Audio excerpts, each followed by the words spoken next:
National Technology Forum. NTF po dati yun. So alam na alam po ni Yusek Chin yun. So, nung time na yun, lahat po ng exhibit sa Manila ginagawa. Pero ngayon, we had this great opportunity and realization that we need to go out. Kailangan ilabas din natin yung ganitong mga exhibition. Hindi lamang lagi tayo nasa isang lugar. So that is why, during the first one, we held it in Nueva Ecija, in Central Luzon State University. Good day po mga kapatid, Jantin Chavez, nandito nga ako sa exhibition sa 3rd National Agriculture and Fisheries Technology Exhibition na unang nangyari na iniheld ni Ranaos po dito sa Central Visayas, which is sa Mandawi mismo. Mandawi City Sports Complex nandito mga idol. Ito po ay nagsushowcase sa mga iba't ibang produkto sa mga regions, no? Mula Region 1 hanggang Region 12. Tabayanan po nyo ako mga kapatid. So kaya pong tema natin this year is utilizing industry-driven agriculture and fisheries technologies towards progress. We want mga pilot na mga programs. We have the market talks. And dito makikita natin yung linkaging na industry with academics. We're supposed to complement, we are supposed to connect, and we are supposed to deliver. So we are proud that this year we're giving a big hand to all our confident partners present. Okay? Kasi kung hindi na sa kanila, bibili po kayo? and let me emphasize that AFREDET is not only the regional field offices. AFREDET po, Tikman natin ang alcohol. Ilan po? so these are community po na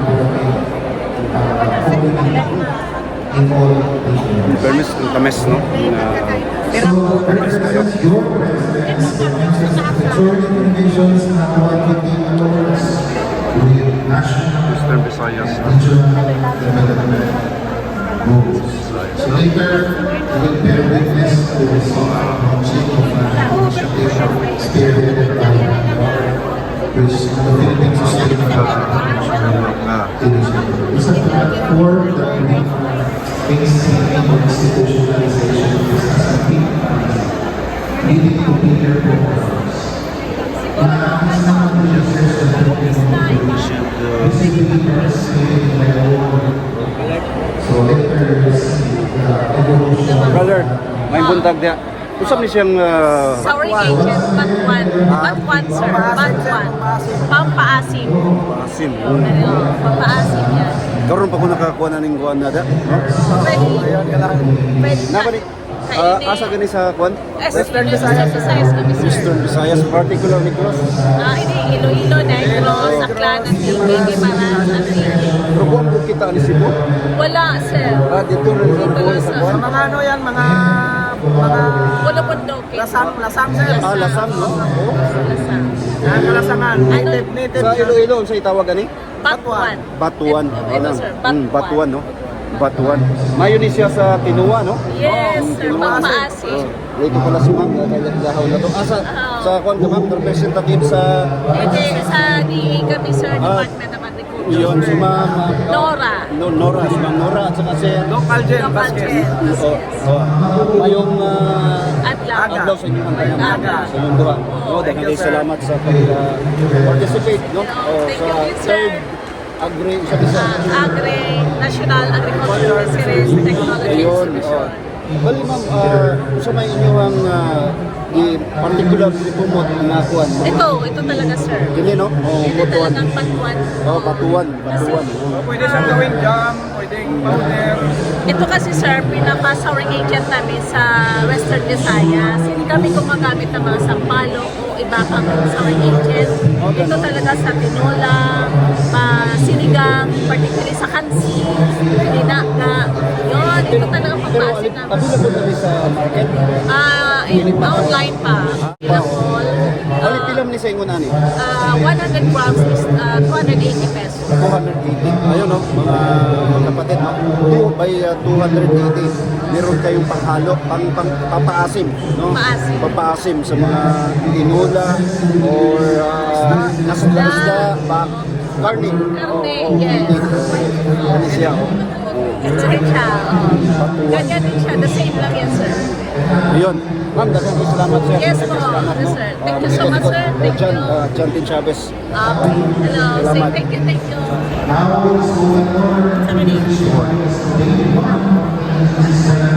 All sweets. Ubi seeds.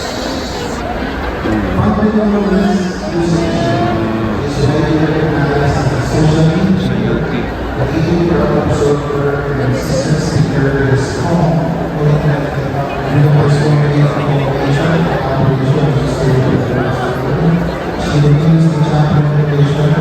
Carino. Okay.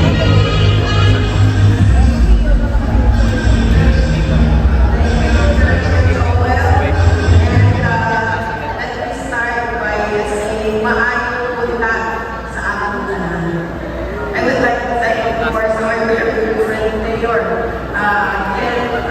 here, who I had told kasi kanina when I was on my way here, the reporter asked, Ma'am, Bisaya, it's not and I have to say, nakakaisip na ako Bisaya.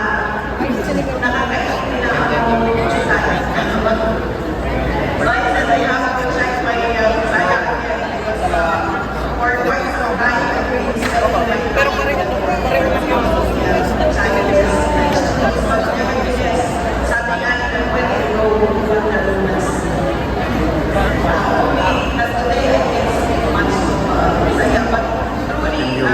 Kape. Tapos nila.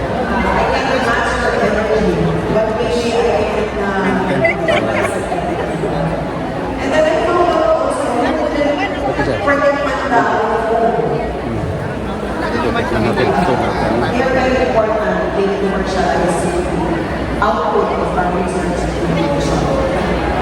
I would also like to acknowledge, of course, our colleague friend, Dr. Julian, of course, Fabiano, who Lamig kayo. we work with Lasang kape. international organizations, local government officials, private sector, farmers, Saan ba? Marami. Yung Busay. Yung ano namin. Busay to. Nagpulakleya. Malayo siya. Kasi yun eh. Mountain view yun eh. Bali malapit. Saan siya yung malapit? Yung ano lang, 1,000 rooms ba yun? Yung andun malapit sa airport. Sa Cordoba yun.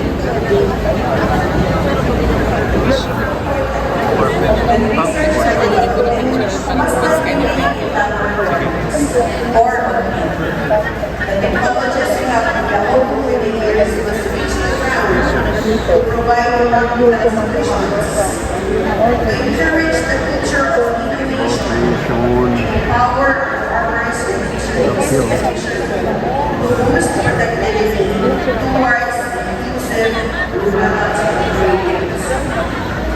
organic agriculture, biotechnology, livestock and fisheries alongside the exhibits. Business matching activities and seminars are sustainable commercials. And yet with this is the implementation of vital goals. The technology transfer. Ano po tayo sa For display na lang po namin. Sorry po. Inquire po tayo itong Upland Agricultural Tilapia and Agriculture.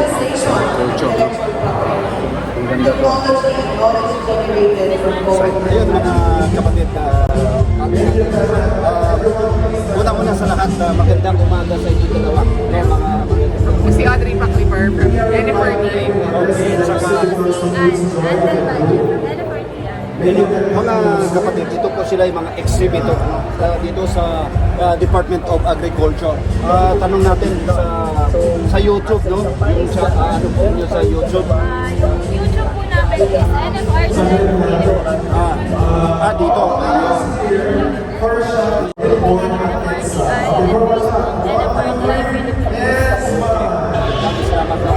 Dito tayo sa Department of Agriculture, Bureau of Lands and Industry.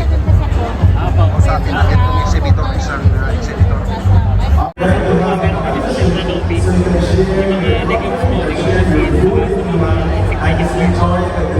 Ano kasi, hintayin natin po.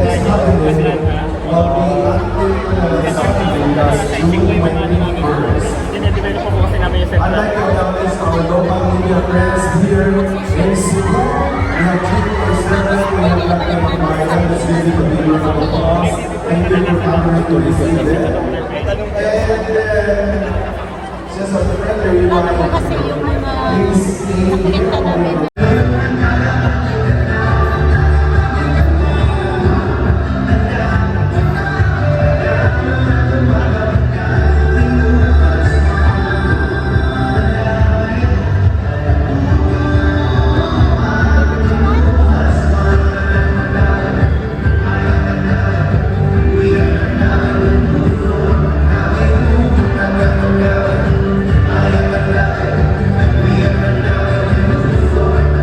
Promotional dance for Mandawi City. Sinasabi nila, move Mandawi. Tapos minention pa nila, Lala Move Mandawi. So ang dami na, move it, Lala Move it, move Mandawi.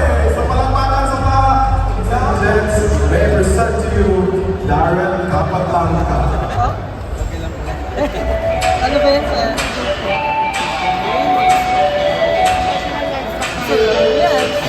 Isa na naman negative dito. Pero positive naman yung iba. Kinsa, siya.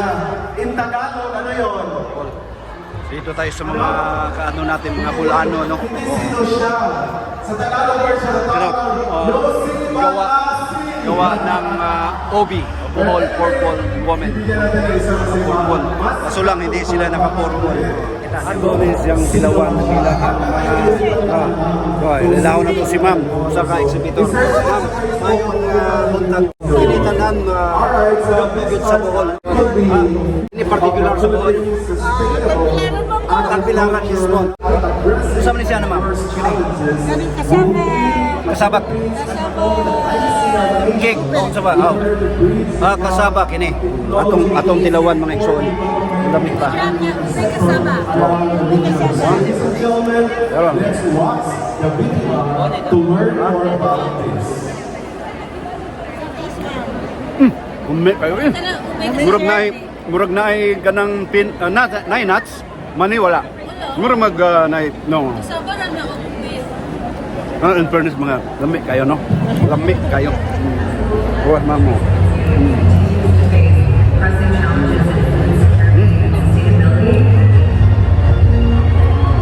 Napa sila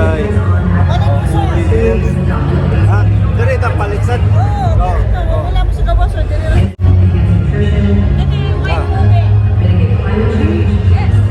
walay kuan da ma'am.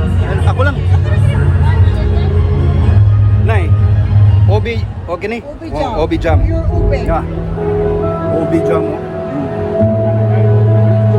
In response to this commitment, the Department of Agriculture, through the Bureau of Agricultural Research, Mami. Tungod sa kalami, naikog lang ko. Hirit pa unta ko kusa. Sa gatas. a groundbreaking effort which aims to ensure a sustainable future for our agriculture and fisheries sector. Akin eh. Ang pilam sa ningo nani. 300 ni sir. Then I'm 170. The objectives of the initiative Hindi mo usapan nilakan daw. Dapat siya frozen or Ha? sunog chiller. Oh, refrigerated. Oh. and reduce Yeah. That is smaller, 170. To achieve these objectives, we highlight the following research for development areas This of one the is program. job yapon eh, pero white. White variety.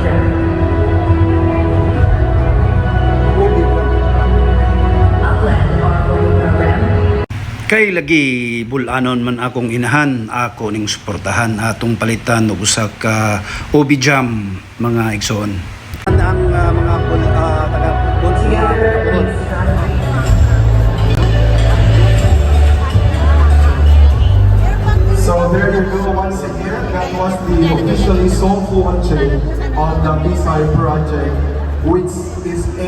climate resilient and smart agriculture that will aim to address all the agricultural concerns among the ASEAN region. So with that, ladies and gentlemen, here we go now with another launching activities for various agri-fishery technologies. But before that, I'd like to acknowledge our farmer associations who are present here.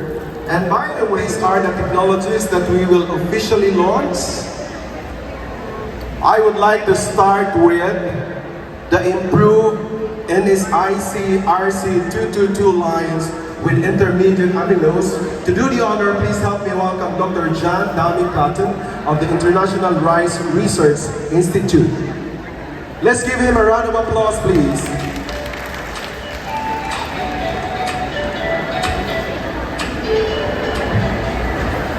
Well, thank you everybody, and thanks very much. We're very much honoured to be invited to this third NAFTI conference, particularly to give an exhibition of some of our upcoming products, particularly the improved NSIC RC222 with improved eating quality.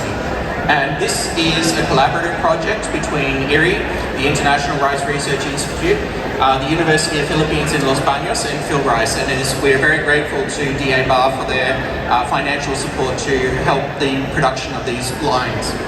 So, who's handling the presentation? By planting RC222. It also has moderate resistance to most of the major pests and diseases. It has very good stagnant flooding tolerance, reasonable tolerance to some other abiotic stresses. The main problem with RC222 is its eating quality. So it's well known, if you know, that if you grow RC222, if you cook it, when you cook the rice, it tends to be quite hard, especially when the rice starts to get colder again. So when it cools down, the texture becomes very firm and chewy, which is not a preferred characteristic, especially in Southeast Asia, such as the Philippines. So the hard, dry texture is because of the high amylose content. RC222 averages around 25 to 26% amylose, and that is what produces that hard texture. Most markets, especially in the Philippines, prefer a softer texture, around 19 to 21% amylose content. Next slide. So what we have been working on is to produce an upgraded version of RC222, which fixes this texture problem. So we have produced a version called IR20X1019, which combines the better eating quality with the performance of NSIC RC222 itself. So IR20X1019 is almost identical, about 97% identical to RC222, but it has the lower amylose content. So you can see that over several seasons, in many different locations, we have shown that the amylose content is around 19 to 21%, very consistently. So this is the key difference. This produces a softer rice, softer eating quality, which is preferred by Southeast Asian consumers. This has been confirmed by rapid viscoanalyzer tests and taste test panels. So this produces a softer texture, both when the rice is freshly cooked and especially when it cools down. So you can cook the rice, leave it, let it cool down to room temperature, and it is going to have a better eating quality.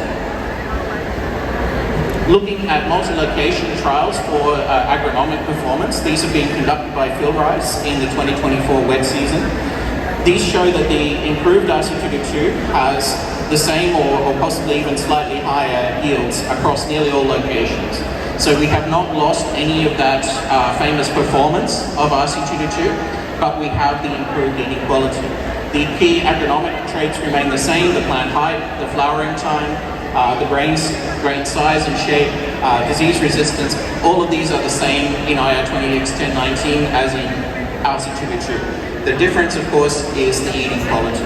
And so this ensures that farmers can grow this, they can expect the same performance from this line, but when it is sold to consumers, they're going to have a better experience eating this rice. So this is now completed. This is an upgraded version of RC222. The seed intent, the breeder seed production, the certified seed production, the distribution of this is all being handled by our partners at Phil Rice. And will be coming through. We have additional products, one of which is IR24X1012. So this is combining the better eating quality of IR20X 1019 with exceptional disease resistance against bacterial blight, against blast. It's also aromatic and it is slightly early maturity. But yet, despite having all of those traits in it, it is still 96.8% identical to RC222, and it maintains that high yield and very high performance of RC222. So beyond IR20X 1019, we have even more exciting products coming through in the pipeline. So that's my last slide. I just would like to say thank you to our collaborators. This is the Phil Rice and UPLB teams, and of course my team here at Erie, who are working very hard to make these things a reality. Thank you. All right, thank you so much, Dr. John David Houghton. At this time, we would like to request all the members of your team from Erie, the International Rice Research Institute. At this time also, we would like to request Assistant Director of the Bureau of Agriculture and Research, Patrick Raymond Cabrera, to please join the unveiling of this technology. Let's give them a big round of applause, ladies and gentlemen.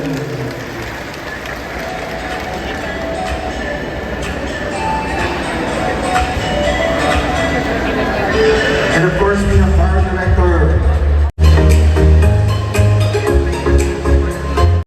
Unveiling from the International Rice Research Institute. All right, position.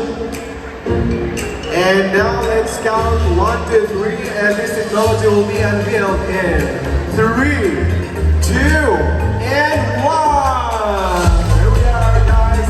Congratulations for this first technology on improved NSIC RC222 lines with intermediate amylose from International Rice Research Institute.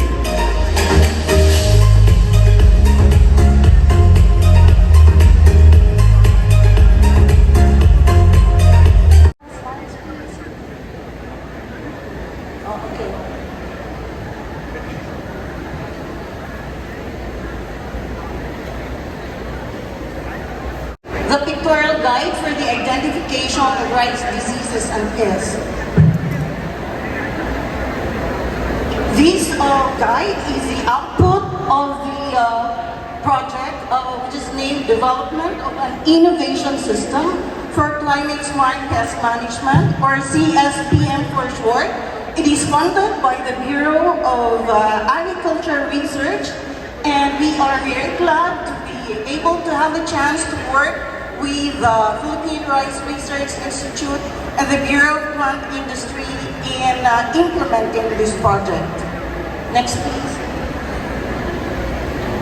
Okay. This is the front page of the guide. It shows the logo of our project and the logos of the different implementing agencies as well as that of the Bureau of Agricultural Research. This is our preface. The preface is directly addressed to farmers and extension workers because this guide is specifically addressed to them and specifically designed for them. So our preface is written in letter form in a conversational tone. Next slide, please.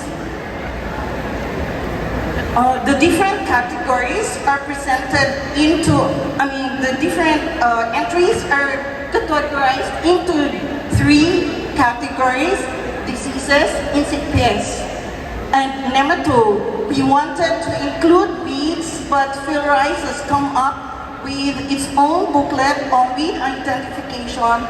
But if in the future our partners would see that there is the need to include weeds, then we will do that in the next issue of the pictorial guide. And within each category, the entries are arranged according to the part of the plant that is mainly affected. So each part of the plant is color-coded, as you will see here. Next slide, please. Okay, these are examples of some of the pages of the pictorial guide. We have intentionally used high-quality photos, or the best photos that we can find. And then the descriptions are rather short and they are presented in a less technical manner, in more laymanized term. So for each pest, you will see that there is a description of what it looks like, and then where to find the pest in the field, the affected development phase, the favorable conditions, so that farmers will understand why specific pests are managed in using specific cropping practices. And then the damage are also described, as well as the ecosystem where these pests are found. And these are the code where leaf folder is found in the rice plant. And then we have the same information for brown plant hopper, for instance, but in this case we also include the damage, and we have the description of the diseases in other pages. Next slide, please. Okay, we are fortunate that we work on red stripe and also on yellowing syndrome. That is why these are included in the guide, and these are not available in the other guides that you will see that have already been distributed in the Philippines and even in other countries. Next slide, please. Okay, this guide is meant to withstand the elements so that farmers can bring them to the field, and so that farmers will not be hesitant to keep on turning the pages and even use them during the rainy season. That is why the page is tear-proof. You can, but please don't do it. It can be torn. You try to tear it, but then the pages will get crumpled, and you can just flatten it, and it will look as if nothing has been changed. Okay, and then it's waterproof. You can pour water, but please don't do that, so that farmers can use it even when it's a little rainy. And I have here copies. I'm not sure whether I can show it to you, but the cover is made of PVC and it is bound by 3 rings. This is how it looks like. I will not show you the cover. So, that ends my presentation. Daghang salamat sa inyong tanan. And you can visit us in the booth of Erie. Thank you. Wow, that is a very wonderful. Jamie Ibarra from Region 2, Cagayan Valley Research Center. So, represent ko po sa inyo yung aming project about Zexi. Ito po yung zero energy cooling chamber. It is an eco-friendly storage for longer lasting vegetable. So, zero. Yun po yung zero na sinasabi po dyan. Yung pangalan na lamang po. Hindi na po natin kailangan ng electricity para makapag-prolong ng vegetable po doon sa lowland areas. Kasi Isabela or Region 2 pa lang po yung aming pilot testing. So, next po. So, ito po kasi yung mga struggles po natin ng ating mga vegetable growers. Hindi lamang po sa Region 2, buong Pilipinas po yan. So, yung oversupply during peak season, di po natin alam kung saan po natin itatago. Di po natin alam kung saan natin ibebenta para hindi po maging low yung price po niya. So, nalulugi po ang ating mga farmers during peak season. Napaka-perishable po ng ating mga gulay. Kahit anong gulay po yan, within 3 to 5 days, malamang na malamang po ay mapeperish po yan or mabubulok po siya. So, yung isang problema po dyan is yung high cost of storage, put up ng cold storage para sa kanilang mga gulay. So, alam naman po natin na high consuming power po yung ating mga cold storage. Hindi po kaya ng ating mga farmer. And of course, gusto man po nilang i-process, wala naman po tayong processing facility sa Region 2. Unlike po sa other region, marami po silang processing facility. So ito po yung nakita po namin na reason kung bakit medyo kawawa yung ating mga vegetable farmers. Paano po natin natulungan? So ito po yung problema. Siyempre kung may problema po, meron din pong solution. So ito po yung mga solution. Next po. So ito po, pwede po natin i-process. In home consumption, pwede po yan. Pero kung meron po tayong processing facility na malaki, pwede rin po siyang i-process. Pangalawa po, i-consume po natin. kainin po natin, prepare po natin for ating pangulam, or pwede rin pong ipamigay sa ating mga kapitbahay kung madami po masyado ang ating produce. Then of course, yung post-harvest preservation po natin. Yun po yung naisip namin, kaya nag-come up po kami ng project on zero energy cooling chamber technology sa Region 2 po. So ano po ba ang zero energy cooling chamber? Next po. So ang zero energy cooling chamber po is a low-cost evaporative cooling system that uses charcoal, filled double wall to keep fruits and vegetables fresh and extend their shelf life without the need of electricity. So it is ideal for hot and dry climates or weather po. Sa Region 2 pa lang po yon. So siguro po meron po kami ikakandak na trial sa medyo malalamig na lugar para makita po natin yung effectivity po nitong ating zero energy cooling jumper. So paano po ba siya nagwo-work? It works through evaporative cooling po siya. So when water evaporates from the moist charcoal, it absorbs heat, lowering the internal temperature and increasing humidity, creating a favorable environment for storing vegetable. So yung charcoal na nandoon po, siya po yung nag-absorb, or yung moist charcoal, habang nagmo-moist, habang nababasa po yung charcoal, nagkakaroon po ng evaporation, then yung evaporation na yan, nagkakaroon po ng malamig na temperature doon sa loob po ng zero energy cooling chamber. Next po. So ito po, bago po nagkaroon at na-develop nga po itong zero energy cooling chamber na to, so meron po kaming trial on station. Ano po ba yung pwedeng gawing walling materials? So meron po kaming iba't ibang walling materials na tines. Yung coco coir dust po, tapos yung charcoal, yung chamber 3 po, ito po yung bricks with river sand. Yung jumper 4 naman po is bricks with river sand plus cellulite. So nakita po namin dito sa on station nga po is maganda po yung charcoal, walling materials, na prolong po niya yung gulay, kamatis at eggplant ng 30 days and 8 days respectively. So kailangan po natin i-validate doon sa farm. So next po. Nagkaroon po tayo ng on-farm verification trial. Itong ating chamber walling material na ang gamit po natin is charcoal. Nagkaroon po tayo ng on-station, 3 farmer po sa isang municipality at ang gamit po nilang crop ay eggplant at 3 farmer din po ang gamit po nating test crop ay tomato. So next po. So ito po yung result po niya.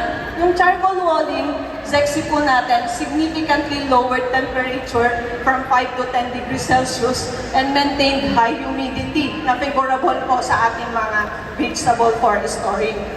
From 85 to 95% degrees Celsius, percent humidity po. Then ito po, ano po nangyari doon sa gulay na nilagay po natin doon sa loob ng zero energy cooling chamber. Extend the shelf life, keeping vegetable fruit fresh. So tignan po natin yung eggplant, nakikita niyo po, on-farm na po ito. Kasi yung on-station po namin, 8 days yung eggplant, yung kamatis naman po is 30 days. Pero nung binerify po natin sa farmer, yung farmer na po ito, kasama na po natin siya sa pag-maintain, pag-gather po ng data. Yung eggplant po is 6 days, umabot pa siya ng 6 days. Yung weight loss po, syempre meron pong weight loss yan. Doon sa loob ng ZEXI, meron pong 8 to 11% weight loss. Pero maganda po yung quality niya.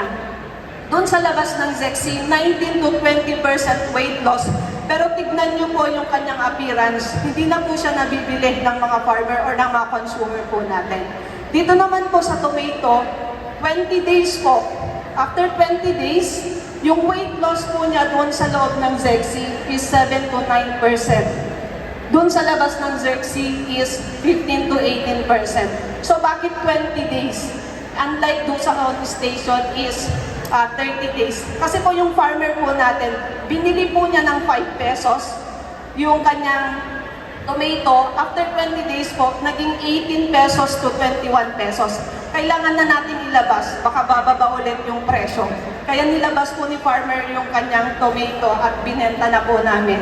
So yun po yung reason kaya, pero kung pwede pa po siyang i-extend po yan hanggang 25 to 30 days. Pero nag-decide si farmer na ilabas na po. Next po. So ano po ba ang i-feature ng ZEXI? Portable po siya. portable, detachable. Pwede po siyang i-relocate kahit saang farm areas. Energy efficient, requires no electricity nga po siya. Relying instead sa water evaporation. Then cost effective kasi low cost nga po siya. Yung mga materials po niya is available kahit saan.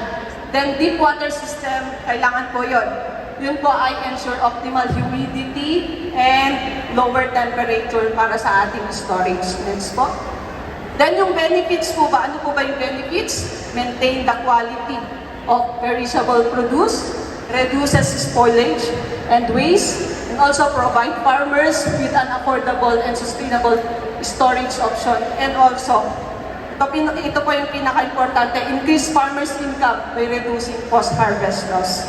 So, nasan na po? Next po. So, ito lang po yung ating ZEXI. Kahit hindi na po natin i-unveil, pero nakita na po dito. Ito po yung ating ZEXI. Ito po yung component po niya. Meron po siyang water tank and drip irrigation. Meron po siyang cover na sawali. Meron po siyang double charcoal molding cavity and yung chamber po mismo. So, ganyan po yung itsura po ng ating ZEXI. Next po. Ito po yung available sizes or capacity ng ating ZEXI. Meron po tayong 200 capacity kilos, 500 capacity, and 1,000 capacity kilos. So yung 200 ideal po para sa mga small farmer po natin. Para sa mga backyard, pwede rin po sa talipapa. Then sa 500 capacity, pwede rin po sa small farmer din po. And yung ating 1,000 capacity sa large scale vegetable growers na po yun. Next po. Nasaan na po ba ang ZEXI? Na-transfer na din po natin ang ZEXI. Unang-una po, na-launch po natin sa NBAT. Knowing na ang NBAT po ang pinakamalaking trading center sa Region 2. Then meron na din po sa iba't ibang municipality ng Isabela at meron na din po outside ng Region 2 yung Ifugao, PLGU Ifugao, na-transfer na din po natin yung technology po sa kanila kasi nakita po nila sa social media. So ito po yung ating zero energy cooling chamber from Region 2. Next po. For more information po, please contact Department of Agriculture, Regional Field Office number 2, Cagayan Valley Research Center. At ito po yung aming email address at phone number kung kailangan nyo po ng assistance. Yun lamang po, maraming salamat. Alright, thank you very much, Miss Mary Jane Ibarra. This time we would like dried fish and freeze-dried vegetables. That actually retains nutrition and also taste. It is packed in a paper-based bowl, which basically makes us into stepping further into sustainability and also a seaweed taste. Yun nga mga idol, bago ko tapusin tong matawag nating long vlog po, ito pong exhibit hanggang 21 po, June 21 po sila dito, no? Mula 8 to 5 mga kapatid. Maraming salamat, sana nagustuhan po niyo tong video na to.